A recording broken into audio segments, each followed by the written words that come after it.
শওকত ওসমান, যার জন্ম 2 জানুয়ারি 1917 সালে এবং যার মৃত্যু হচ্ছে 14 মে 1998 সালে।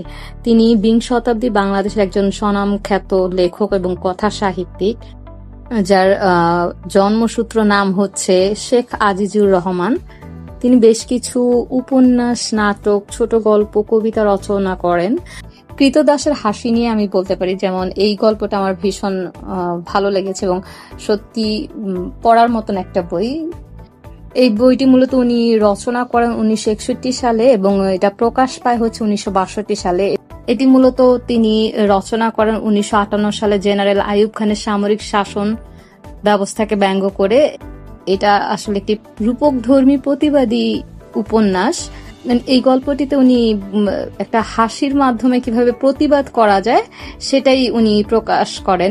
আমার কাছে বেশ ভালো লেগেছে, পড়ে দেখবেন, আপনাদের কাছে নিশ্চয়ই অনেক ভালো লাগবে।